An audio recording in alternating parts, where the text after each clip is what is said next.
Episode 19, Aviary. From the one car, Hoskins and his team with Sarah and Tim were still waiting from the jungle line, looking out at the small building, the peak entrance of the aviary. Nothing had happened for some time now, and all they're hearing are birds chirping from the green of the trees and the rustling of the wind through the trees around them. Nothing else. Maybe they can't get the door open with the car out there. No, the door hasn't moved. They must have gone in. Alright, let's go in, take a peek. Laura starts the car and carefully moves the car forward, slowly onto the field. When nothing happens, no animals coming at them, she just drives towards the building and parks next to the other car resting against the door. Before the car had come to a halt fully, the guards jump out, and Tim and Sarah move to get out too. You two, stay. Sarah and Tim look at Hoskins, a little reluctant, yet they stay put. Guard Dennis immediately moves to check for any damage to the other car while walking around it. He's followed by Sydney. It's actually not that bad. Do you seriously think Hoskins will keep you to it? You know, I just think he might. In the meantime, guards Bob and Laura walked around the building, looking down from the cliffs into the aviary below, when Bob notices something. What? You've got to be kidding me. Looking back at Laura, Bob points down into the aviary for Laura to see. You believe that guy? Look, he's skydiving among the pteranodons. You mean paragliding? Wait, is that even allowed? No, of course not, and for good reason. Oh my god, they're attacking him. At that moment, they lost the paraglider out of sight around the rocks, followed by pteranodons. Both guards walked back toward the entrance, where Hoskins and the other 3 guards worked to open the door, just having moved the car away that was blocking it. Yeah, they went in. One guy in there is paragliding. They'll be down there. We need to go to the south entrance and get them out there. Alright, get in the cars, we're moving.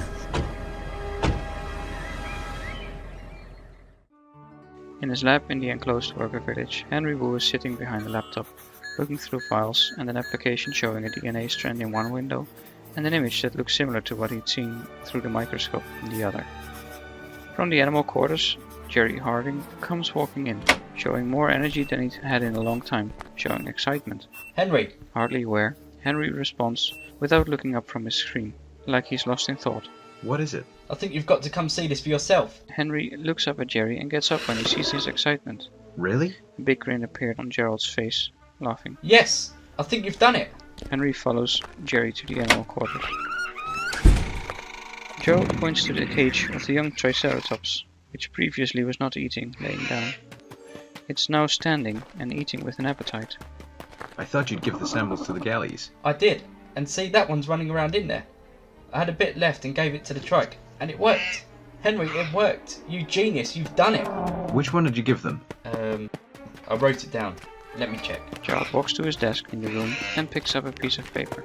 In the dark of the room, he squints at his writing. Yeah, B. I gave them an injection of sample 408B. Great. Thanks, Jerry. I'll start making more of it immediately. Raymond needs it too as soon as possible. Raymond?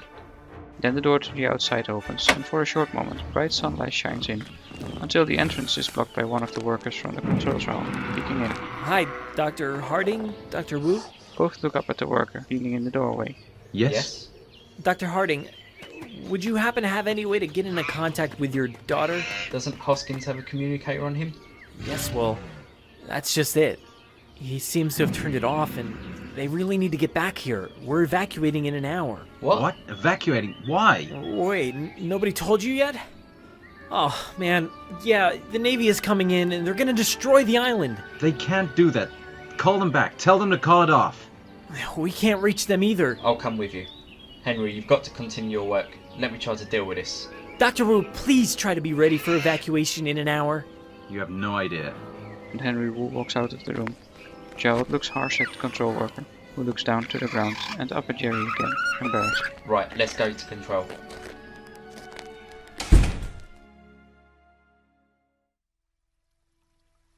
Hoskins' 2 engine Humvees come to a stop inside a dark tunnel that has been leading down from the top entrance of the aviary. Bushes were now blocking the way, but sunlight shining through in thin rays from beyond, indicating that they had arrived at their destination. Laura gets out of the driver's seat and walks up to the bushes, pushing them aside, revealing the south end at the base of the aviary, just outside the tunnel. Vic and the guards also jump out, and while Sarah and Tim are also moving to get out, Vic signals them again to stay inside. They continues toward the edge of the ground, next to the river, passing the entrance of the aviary, which isn't closed properly, slightly opens, but no one notices this, as they are looking into the aviary, following the stairs with their eyes going up. They can see the river stretching out on their right. Do we enter, sir? Dick looks up at the dome, stretching up against the cliffs, seeing the pteranodons flying and screeching inside it. Nah. Let's see if we can locate them from out here and get them to come our way. Yeah, they should come down those stairs anyway, right? No one responds. Near the water's edge, Hoskins kneels down and picks something up from the water, which was floating against the side. A hat. Inside the car, Sarah and Tim are waiting. For distraction, Sarah turns to Tim.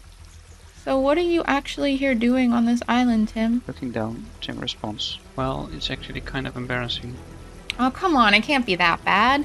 I'm afraid." You don't have to be afraid of me. I won't bite.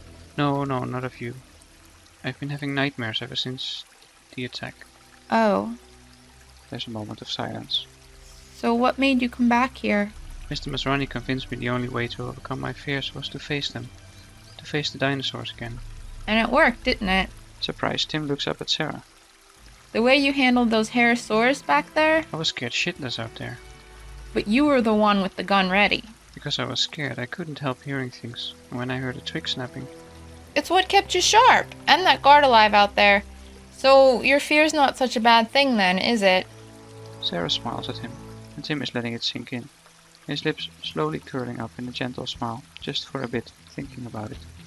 Their thoughts are broken by a guard yelling outside. Down there! A body! There's somebody floating down there! Guard Dennis jumps into the water and swims towards the body floating out of the aviary, from under the cage. He takes the body, swimming with it, and drags it onto land, with the help of Sydney and Laura. Sarah Harding gets out of the car now, and walks up towards the group standing there, looking at the body, face down on the ground. Step aside! Tim had followed her, and as Sarah kneels down to feel the man's pulse, Tim notices the hat Hoskins is holding. Dr. Grant? Tim takes a step aside to see the face of the man previously blocked by Sarah, to find out that this man is not Dr. Grant. Sarah had started CPR. This is the man you know? No. I thought so, but no. I think I must have been mistaken. That hat you're holding looks like the man I thought was Dr. Grant was wearing at the research facility.